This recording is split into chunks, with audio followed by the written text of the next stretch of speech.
Hey, this is Luke with Hanson's Services.com, and got another little video slash podcast for you. Today, I'm going to talk about marathon recovery, which is something we get a lot of, especially a lot of questions in the book. Why is it 2 weeks? I'll get emails about wanting to run a marathon the week after their goal marathon, and especially like if one didn't go very well, they'll want to jump right into it and try again. And so I just wanted to give you my thoughts. You follow along with this. I also have the blog that this is accompanying. So I really want to talk about why we are giving the recovery guidelines we do, and really a little bit of how to tailor it to where you're at. So won't be too long today. Just some guidelines for you and a little bit of research for you to show you what's going on inside, especially inside your body after you run the marathon. And I'm not really talking about how fast. I'm just talking about in general the distance of 26.2 miles. So let's roll right into it. So if you've read our book, Hanson's Marathon Method, or you've seen the schedules and you talked to Kevin and Keith or me, anything like that, you'll say a lot of times we say 2 full weeks off. And so I want to talk about why the case for the 2 weeks is not based on anything other than intuition and what some of the science says about it. And then the other thing I want to talk about was the multiple marathon situation, which I get a fair amount, and I'll get especially people wanting to bounce back right away after a bad marathon. Also, I was just that New York Times article that I think it was New York Times anyway that put that article out, like, oh, you want to run faster, run multiple marathons in the same training segment, and I read it and somebody forwarded it to me, and I'm reading along. I'm like, this is the epitome of just how articles can just give you bad information, and sometimes they'll hide it from you, but this was flat out. They interviewed, I distinctly remember that they were interviewing a guy in the article, and he's like, oh yeah, I ran my first one in 4 hours or something like that, and then I came back from my goal marathon, ran 3:40 or whatever, but then the very next line said his PR was like 3:20. So he wasn't even close to what he's run as fast, like, and maybe it's been a long, but it just seemed like there's a lot of missing pieces of that. And people were emailing me like, what do you think about this and that? I'm like, gosh, it's just it might be okay information, but there's a lot of holes in that information. And it just bothers me when people put that out there and say that it's okay. And a lot of people just will eat that up, and it just can end up bad for a lot of people. So I don't know. I don't like the idea of running multiple marathons, and not from a standpoint of performance, but really just being what it's doing to you from a physiological standpoint, and then ultimately it will affect your performance, and I think it'll affect your performance long term. So I guess you really have to answer yourself, am I looking to get faster, or do I want to run a bunch of these marathons and travel and do all these things, which is perfectly fine. I think but you really have to make that decision, and you can't necessarily have your cake and eat it too. So and I know we all want that. We want to have everything, and just, I'm sorry, I just feel like you can't do both and excel at both. You're gonna have to pick one or the other. And lastly, really what's going on in our body, and this will wrap everything up as far as tying it together, why we provide the guidelines that we do, and from a performance standpoint, why a lot of marathons back to back aren't necessarily going to be beneficial for you. Okay, and to really start things off, I want to get one thing out of the way right away, because I recently had a run-in with a magazine wanting to write an article, and it turned into talking about lactic acid for the marathon, and I was so frustrated because I sat with this guy for 20 minutes on the phone and tried to explain to him it's not. Lactic acid has very, very little to do with it in the marathon, and so it's so frustrating, and it's a very common misconception that lactic acid is the source of our issues, and it's just not. And so I wanted to just throw this chart up here real quick. And so you have lactic acid versus competitive running distance. So we're talking about racing a distance, not just running that distance. So we're running as fast as we can. We're racing it, and we're trying to cover as much ground as we possibly can. So if you follow this, you can see that from the mile to 5K, you have the most lactic acid produced. Your very high levels of lactic acid, and that makes sense because we're using high amounts of carbohydrate, which has a byproduct of pyruvic acid, which is then turned into lactic acid. So we know this. If you did a VO2 max test on somebody, this curve would look the exact opposite because they're running faster at the end of the test than they are at the beginning. But for race distance, you can see mile to 5K and even 10K, you're looking at a pretty high level. You start getting to 20K and you start seeing you're about half of what you were for a 5K. 20K just short of a half marathon.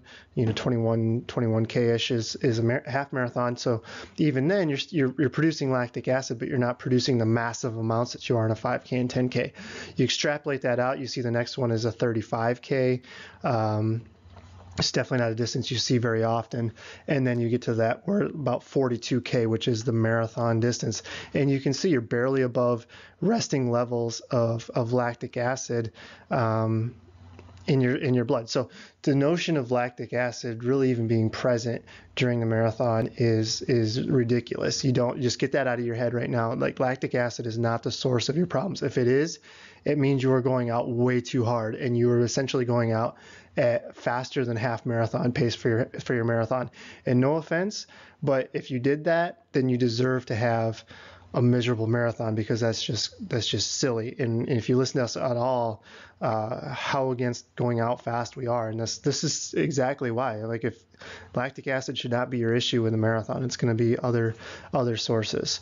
So and even if you do have that lactic acid, you can see you're slightly above rest there. One, it's not enough to matter. That lactic acid is being taken back to the liver, it's being taken to the heart where it's recycled and then turned back into glucose. So those levels, so even at the end of the race, those levels are essentially back to baseline, because it's going through the recycling process and is cleared out of your body within minutes. So within minutes of finishing a marathon, yes, you feel terrible, but it's not because of lactic acid. So I really, really want to stress that. And I think you have to take the idea of lactic acid and just completely toss it to the side for your source of marathon issues. And then I want to go now on to talk about really what is the issue with marathon fatigue and soreness and post-race recovery. Okay, so what is our actual source of muscle issues, recovery issues, and our main sources of problems for post-marathon and even really towards the end of a marathon? Our culprits, call them the 3Ds. You have dehydration. So we know that even when all fluids are available, so when we have fluids on command, you have your own fluids, you have races fluids, you have bottles whenever you want, we're still going to become dehydrated. So we know that in an actual race, we know that we don't have them whenever we want them. They're set out aside, every 2 miles, every 1 mile, things like that. So we are going to be dehydrated by the end of the marathon. Most of us are probably going to sweat more than what we are replacing. And so 2 to 5% is very common, but it can be even more. So we know just from general health effects of being chronically dehydrated is. So if you're dehydrated that much after the marathon, you're going to have issues. You're going to have issues with cell repair. You're going to have muscle. That's going to be, your blood volume is going to be a little bit lower. And even if it's not, you've taken extra water that's within the body to add to the blood volume to make it at a fairly high level. Because on the flip side, we know that we can be dehydrated that 2 to 5% and still perform at a high level. We don't necessarily see a big drop in performance until after that initial 2 to 5%. So my point is, even by replacing fluids during the race, you're still going to be dehydrated. It can depend, a lot of it's going to depend on your sweat rate. It's going to depend on the weather you're racing the marathon, the humidity, the heat, and all that good stuff. So, but you're going to be dehydrated. The second thing is depletion, and we know that the stores of glycogen are on fumes. Even if you've taken gels and you've taken the sports drinks during the race, you've basically taken those to avoid bottoming out. So by the time you get to the finish, you are basically on empty. Those stores of glycogen are gone, and so you've got to, those are going to be a source of issues. Being depleted is going to, it's going to affect your energy levels, and it's going to affect your muscle recovery, because you need the source of energy and the ingredients basically to help build everything back. And if it's not there and you don't replace it right away, it's going to delay that. And then the last thing, and this is really the primary reason for the long layoff, and that's actual muscle fiber damage. And we'll talk, the rest of this will be mostly on that, but muscle fiber damage is I mean, it happens, right? You're pounding the pavement for 26 miles, and even in training, we can prepare you as much as possible, but especially like if you're a lower mileage person, like a 30-40 mile a week person on a marathon program, and doing half of that with one long run a week, then those muscle fibers really aren't necessarily, one, they're probably beat up from the training, and two, they're going to be the most susceptible to being damaged. I'm talking about like the calf muscles, hamstrings, and quadricep muscles, and then the hip flexors from repeated running. Those just take its toll, and we have actual muscle damage. And we'll talk much more about that. So really dehydration and depletion are more acute things that we have to be aware of. We know, most of us know, we need to start rehydrating as soon as we can. We need to start, eating foods and getting calories in as soon as we can after a long workout, especially after the marathon distance race. And so even though we're depleted on all these things, we bounce back pretty quick from this. We can bounce back within a few days to a week. We can look pretty good on those storage levels and our hydration levels. But one thing is that damage takes time repair. Actually repairing muscle, it takes time, and the extent of the damage can vary widely within people. So a 1985 study, and I cited this in the blog, 40 marathoners. I looked at it and I thought they were fairly low mileage. It was like 75K they peaked out, which is, a mile is 6/10 of a K, or I'm sorry, a K is 6/10 of a mile. So, you can do the math on that. You're talking maybe 40, 50 miles a week.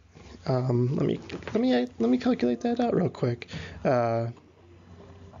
So let's say 75K times 0.6. You're looking at about 45 miles a week. So not super high volume, and that was the highest level. There were people in the study that ran probably closer to 30 miles a week. So overall, pretty low mileage when you look at the average of the participant. They all slowed down is one thing that I noticed in their results, but they focused on more of the people who slowed down more, and probably about half of these folks slowed down by more than 15% from 5K to the last 5K. So their last 5K was 15% slower than their first 5K, which is very, very significant. I mean, now you're talking, minutes being lost in chunks of time. So, and those that slowed down showed the greater amount of muscle damage, which makes sense because that means all three of those factors are in play. And if you don't have the muscle can't contract, you lose force of contraction, and you just slow down. Your body goes into preservation mode, and it's ultimately just forced to do what it can in order to make it to the finish line. So that, to me, that's very significant there. And so while they looked at, immediately after, they were really focused and a little bit on the pacing in that, but what they really did was they looked at these folks up to about 2.5 months after the marathon, and what they found was immediately following damage ranged from minimal to 25% of the muscle fibers damaged, which is huge. And obviously that 25% group would be the people who slowed down the most over the marathon. But everybody showed some damage, but the higher mileage folks actually showed the less amount of damage, and they ultimately didn't slow down as much. 1 week following, healing was visible, but you still had the damage, right? It was just showing that it was starting to heal. It's like when you get a stress fracture and you still have that fracture, but you get an x-ray and you see that little cloud around the break. It's not healed, but it is healing. Glycogen was then replaced within a week. Many dead cells were present. So many cells were just dead. They weren't repairable, and then they got to be replaced. So that's not a good thing. So right there, you 1 week, even with 1 week off, you're starting the process, but you're not anywhere near it. They looked at them again a month later, so 4 weeks after the race. Most of the damage was resolved. Now that's key. Most of the damage was resolved. There still was some damage, and glycogen was abundant, so it was full storage again. And I'm assuming that the people who still had damage were the people who had 25% of the muscle fiber damaged. So, probably the people who had minimal damage, they're good to go within a month. The worse off they were, the longer it's going to take to heal. 8 to 10 weeks following, some subjects still showed some muscular damage, which would again probably be that 25% of muscle fiber damaged group.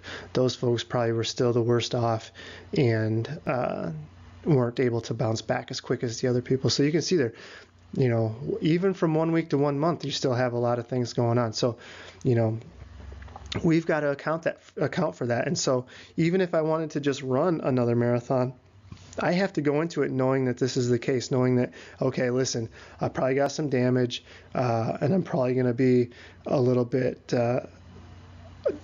under what I could perform. Now, what you might say is, I just ran the first one for fun. I'm gonna run another one for fun. You're probably okay. You're probably in that 1 to 2 weeks of being just fine. And then it's a matter of training just to get to each one, and that's beyond what this discussion is. But if you race that first one as hard as you could, bouncing back to another one is going to be a tough road for you. And I found that out with a couple people I coached in early October. They ran marathons, and one just had a pretty rough day, went for a home run and didn't get it and fell apart pretty badly, and wanted to bounce back and run something else. Another person had a pretty good day, pretty average day, but the weather was just it really hurt them from getting a good time. And so they wanted to try to go to another one and go after that time. And I let both of them run. I said, okay, let's just take a couple days off, start back into it, and see what happens. And they were both going to run another big race within a month. And within 2 weeks, they both decided they better just take downtime. So, and those are pretty high level. They were both very high level people that I coach. And they're definitely strong. But even for them, it was just probably a little too much than they wanted to get. And then they got into it and they realized, hey, you know what? I'm not going to run what I want to run. Let's just shut it down. So think about that next time you're considering just running multiple marathons back to back, and take that into account. So with all that said, I have put together some guidelines based on 10 years of coaching, 20 years of running, but 10 years of coaching, 10 years of marathoning. I think that's a decent number. We coached 160 people right now, schedules to another few hundred a year, and we've been open since 2006. So based on what I've seen from what we've coached, and based on the stuff we've just talked about, I would say the three things: low mileage. If you're a low mileage beginner, or if you faded really, really bad in a race, like talking about that 15% fade on that one group in the study, I would say you take a minimum 2 weeks off of running, because you're going to have the most muscle damage, and you're going to need the most time to make sure everything's back at an acceptable level. And within that 2 weeks, I would say 1 week of total rest of no running, and then after that, I would say incorporate light cross training. I think the blood flow from the light cross training can actually help speed it up, but I think the first week your priority's got to be just letting everything settle back down, focusing on rehydrating, focusing on getting those glycogen stores back up, and then start going into a little bit of exercise, but non-weight bearing, something like a bike, maybe an elliptical. If you have access to like an Alter G, that might be okay. Just stuff like that. Or start doing, back into your core stuff or light resistance training. If you're a low mileage, but you've completed several marathons, and I would also say to this, you didn't fade very badly the second half of the race, I would stay 10 days to 2 weeks off of running. Same type of thing. You really want to make sure that you're recovered, but I don't think you need that absolute 2 weeks off. I think you can do about 10 days to 2 weeks, 3 to 5 days off completely, and then just like with the first group, then start incorporating light cross training.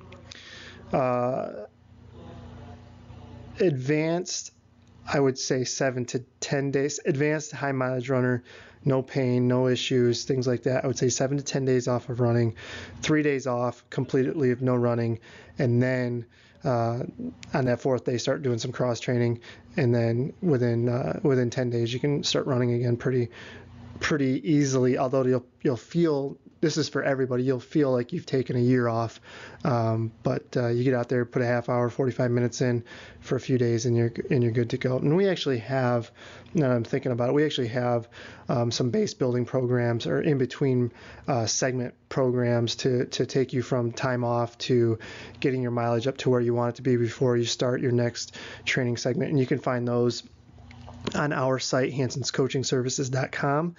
And you can also find them with our training partner, finalsurge.com, which is where we put all our training logs. But you can purchase our programs directly from them, and it will be instantly downloaded into a dynamic training calendar for you, a training log. You can put everything in there. It's a great resource for you. Upload your Garmin data, and they're doing a lot of partnerships with people like Stride, all kinds of stuff going on. So great opportunities for you there as well. But those are my basic guidelines. I think you would take a look at how you finished and where you're at as a runner, what your goals are, things like that. And you can just get a good idea of the time you'll need and this is really just to get you back to where your muscles are actually repaired and ready to handle training again. So, but again, that's just my guidelines from my experience with folks. Okay, some other things to maybe speed recovery up. And we've talked about other forms of recovery more in terms of after workouts and just between training, but a lot of those same principles can be brought right into this too. So immediately what you want to do is focus on recovery through ice bath, refueling, rehydration, and even things like tart cherry juice, the antioxidant type of thing where you're really trying to get rid of those free radicals. This is the time to focus on those as an immediate source, because you've done a lot of damage to your body. We're going to be taking time off anyway. Let's maximize our recovery since we're not training anyway. And so I would do all of these things. I would do an ice bath. I would, if I'm running a marathon, I would go back to my hotel. I'd get a bunch of ice, put it in there, sit in there for 10, 15 minutes. We got actual guidelines in other blog posts on recovery. And then refueling we've talked about, but you really want to start, and you're lucky at this point, it doesn't matter what it is. So whatever your cravings are, get on it. If you feel like chicken broth, take chicken broth. If you feel like a candy bar. If you feel like a salad, eat a salad. It doesn't matter. Same thing with rehydration, except for, obviously don't just start slamming beers, but water, Gatorade, pop, it doesn't matter. Just start getting fluids in your system. And then you can enjoy the post-race adult beverage, and then the things like tart cherry juice, which are just super high antioxidant type of thing. You can get in on that, and that'll help kind of clean up some of that muscle damage. I would lay off any type of heavy stretching, so holding a heavy stretch for a minute, 2 minutes, things like that. If anything, you want to make it super, super light stretching. Really, stretching has been shown to reduce blood flow, and we want the exact opposite, right? We want the blood flow. So with that said, I would lay off the anti-inflammatories too, because you want the muscle to be having that blood flow to clean all that crap out of there and start the rejuvenation process. So I would lay off anything that's going to be an anti-inflammatory, except for the ice bath, because once you warm back up, it'll kind of flood that blood back into the system, and it can actually help a little bit, and it'll stop the damage. But really, anti-inflammatories are really just going to make you feel better without really doing anything to help you recover. After your designated total rest, incorporate non-weight bearing, low impact, so things like we said, biking, maybe elliptical, swimming, things like that. And also, it's a good time to start. Like if you did fade a lot, maybe your problem wasn't the training itself. Maybe it was things like you didn't have the strength training or things like that. It's a good time to take a look at what you think your weaknesses were, do some assessments, and start a plan to correct those assessments. So that's a perfect time to start laying out that plan for the next time. But I think what you'll see from all this, when looking at all this, the recovery is fairly individualized, but we know enough that we can make some general principles for you, which we gave you.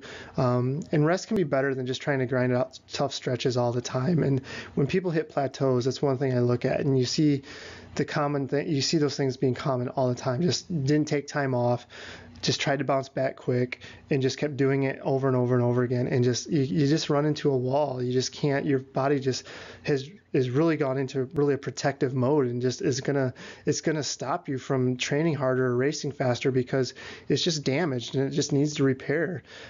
So think about that next time you're looking at it. And so you know a little bit why I am personally against just doing a bunch of marathons all the time when you're looking to get faster at the same time. I just don't think those two can mix.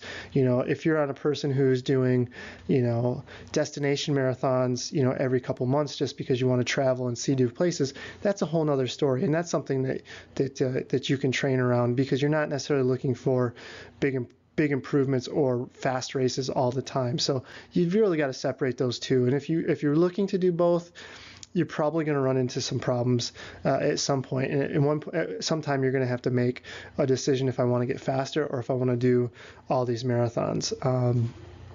If you're a high enough mileage runner, you might be able to fit them into training. But for the average person that we coached, that runs 40, 50 miles a week, that's a big commitment for them. And so it's not going to be able to be done week in and week out, month in and month out. To me, it's just not practical for those people. So I would just consider that next time you're really looking at, maybe you're looking at 2016 coming up and you want to make some plans. Just take this into account when you're making those plans, and you might surprise yourself with what you can still do, even with taking a little bit of downtime after the race. So thanks for listening. Stay up to date. Shameless plugs here. Find us on Facebook, Hanson's Coaching Services. You can sign up for our free training newsletter. I've been putting them out every week or two now, and I tend to put a little bit extra in there. Some special deals sometimes, not a ton. I try not to spam you with all the deals and stuff. Don't want that to be our style. Follow us on Twitter. My Twitter handle is Luke_Hansons. You can subscribe to our podcast on iTunes, which if you're listening to this, you might have already done that. We also have a YouTube channel, Hanson's Coaching Services, and again, working on putting more Q&A type things up on there as well. That's about it. My big shameless plug right now is Hanson's Marathon Method. The second edition is set to be out in December. You can pre-order it now. Pre-orders will be shipped in mid-December. It will be on stores' shelves in early January. I was hoping for a December release on that, but that is out of my control. And frankly, that's fine with me too. But if you pre-order from us, go to velopress.com, find my book. You can't miss it. It's a giant yellow cover. and use the code HCSPRE, that's all caps, HCSPRE at the checkout. You won't get a discount on the book, but what you will do is get a code for $20 off any of our video courses. And so I basically have, I'd say 10 to 15 hours worth of presentations in MP4 format that we sell as an online course for people. We have just finished, we have beginner and an advanced set of videos, and we'll give you $20 off of that, and that really accompanies the book very well. And I'm still working on a way to do something with folks if they get it from Amazon or Barnes & Noble or whatever the other sites are. Just trying to figure out maybe a little promo, maybe send me a picture of the book once you get it, and we'll send you out a code or something like that, But anyway, that's all I have. Be sure to follow us, sign up for newsletters or something so you can stay up to date with us. And I actually am getting into getting a lot more content out to you folks, but it's been a busy 2015, which is good, but I think we got it under control now, and I love getting out the content for you guys. You guys give me a lot of good feedback, so thanks again for listening, and I will talk to you later. See ya.